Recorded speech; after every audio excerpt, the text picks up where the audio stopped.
Good morning बेटा। ये हमारा 8 क्लास का बेटा आज थर्ड लेसन हम शुरू करने जा रहे हैं, जिसका पाठ का नाम है हमारा खनिज और शक्ति संसाधन।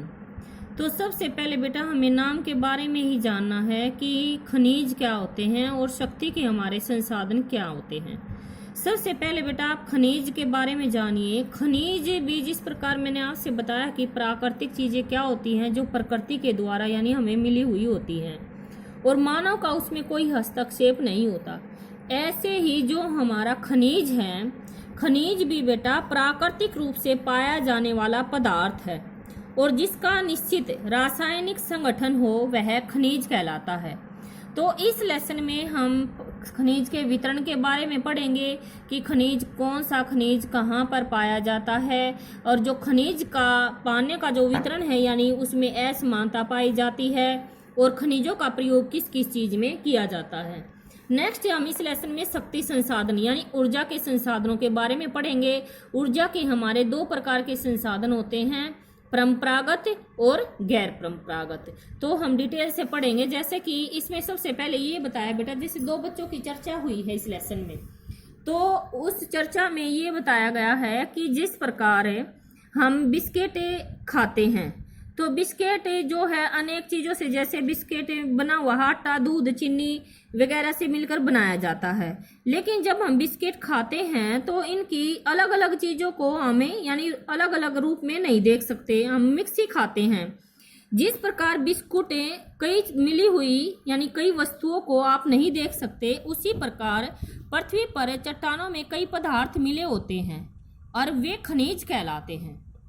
यानी जो हमारी चट्टानें हैं, सेल हैं, उन सेल भी का निर्माण भी अनेक खनिजों से मिलकर बना हुआ है और वह खनिज हमें अलग से नहीं दिखाई देते। जिस प्रकार मैंने आपसे बिस्किट का उदाहरण दिया कि बिस्किट जो है हमारा आटा, दूध और चीनी वगैरह नमक से मिलकर बना हुआ है, लेकिन हम अलग अलग चीजों को नहीं देख सकते।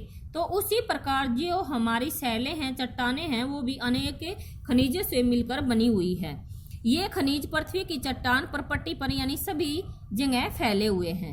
फिर आप इसकी डेफिनेशन यहाँ से याद कर सकते हैं कि प्राकृतिक रूप से प्राप्त होने वाला पदार्थ जिसका निश्चित रासायनिक संगठन हो वह खनिज कहलाता है। और ये मैंने बता दिया आपसे, जो खनिज है वो सभी स्थानों पर एक समान नहीं पाया जाता, वे किसी विशेष क्षेत्र या सेल समूह में पाए जाते हैं। कुछ खनिज ऐसे हैं जो आसानी से मिल जाते हैं और कुछ खनिज ऐसे भी हैं कि पाए जाते हैं वहां पर, लेकिन उन खनिजों तक पहुंचना बड़ा कठिन होता है। जैसे हमें अंटार्कटिक है, आर्कटिक महासागर है हमारा और अंटार्कटिका है, वहां पर खनिजों की मात्रा तो अधिक है लेकिन उन स्थानों पर हम जा नहीं सकते बर्फ से ढके होने के कारण। इसके बाद है खनिज विभिन्न प्रकार के भूवैज्ञानिक परिवेशों में अलग अलग दिशाओं में निर्मित होते हैं। यानी इसमें कहने का क्या भाव है कि जो खनिज है वो प्राकृतिक संपदा है, इसमें मानव का कोई हस्तक्षेप नहीं है और प्राकृतिक प्रक्रियाओं द्वारा इनका निर्माण होता है। खनिजों को भौतिक गुण जैसे उनके रंग पे घनत्व, कठोरता और रासायनिक गुणों और विलेयता जैसे घुलनशील होता है।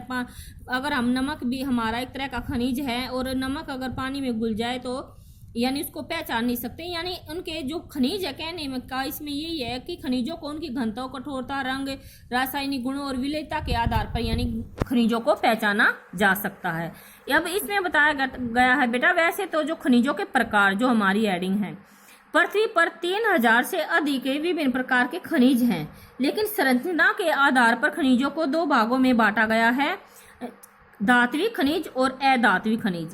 धात्विक खनिज को भी 2 भागों में बांटा गया है, लोहा और अलोहा। सबसे पहले हम धात्विक और अधात्विक पढ़ेंगे। जैसे यहाँ दे रखा है धात्विक खनिज, खनिजों में धातु कच्चे रूप में प्राप्त होती है, यानी जिन धातु से कच्चे रूप में जो खनिज प्राप्त होते हैं उनको धात्विक खनिज कहते हैं। धात्विक कठोर पदार्थ हैं जो ऊष्मा और यानी जिससे ऊष्मा और विद्युत को सुचालित करती हैं। इसके बाद जो लोएक्स है, बॉक्साइड है, मैग्नीज है, एक्स है, इसके कुछ उदाहरण हैं धात्विक खनिज के। धात्विक खनिज जैसे मैंने आपसे बताया है लोहा और अलोहा, यानी जिसमें लोहे की मात्रा पाई जाती है वह लोहा खनिज होता है और जिसमें लोहे की मात्रा नहीं पाई जाती उसे अलोहा खनिज कहते हैं। उदाहरण के लिए अलोहा खनिज तो होता है बेटा कि जैसे लोहा एक्स, मैग्नीज और क्रोमाइड, इसमें लोहा होता है, लेकिन अलोहा कौन सा होता है? सोना, चांदी, तांबा, सीसा, इसमें जो लोहे की मात्रा नहीं पाई जाती। अधात्वी के खनिजों में धात्वी नहीं होती। चूना पत्थर है हमारा, अभ्रक है, जिप्सम है, ये खनिजों के उदाहरण हैं। खनिज ईंधन जैसे कोयला और पेट्रोलियम भी अधात्विक हमारे खनिज हैं। अगर हम उदाहरण के रूप में ले तो जो हमारा कोयला है और पेट्रोलियम है वे अधात्विक खनिज हैं। इसके बाद आता है बेटा हमारा खनिजों का निष्करण, कि खनिज का निष्करण के आधार पर 3 प्रकार के बांटे गए हैं: खनन, प्रवेदन और आखनन।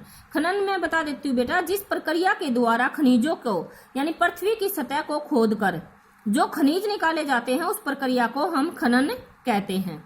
इसके बाद क्योंकि जो खनन है हमारे सैलों के बीच में या पृथ्वी के नीचे दबे हुए होते हैं, इसलिए यानी जब उनको खुदाई करके निकाला जाता है तो खनन कहते हैं। और कुछ खनिज हैं जो यानी कम गहराई पर पाए जाते हैं। इसके बाद है हमारा प्रवेदन। प्रवेदन होता है बेटा जब खनिजों को अधिक गहराई करके यानी पृथ्वी का अधिक क्षेत्र कुएं की तरह खोद कर यानी जब जो खनिज निकाले जाते हैं उसको प्रवेदन कहते हैं। जैसे हमारा पेट्रोलियम है, प्राकृतिक गैसें हैं।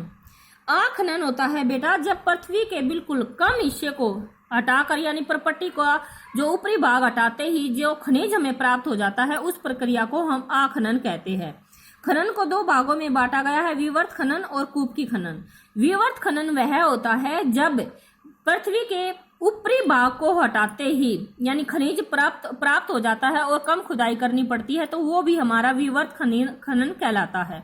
कूपकी खनन होता है जब हम अधिक गहराई करके किसी खनिज को प्राप्त करते हैं, यानी कुएं की तरह ही इसकी खुदाई होती है, इसलिए इसका नाम कूपकी खनन रखा गया है। यानी इसको अधिक गहराई यानी पृथ्वी के क्षेत्र को अधिक खोद कर जो खनिज हम प्राप्त करते हैं उनको कूपकी खनन कहते हैं।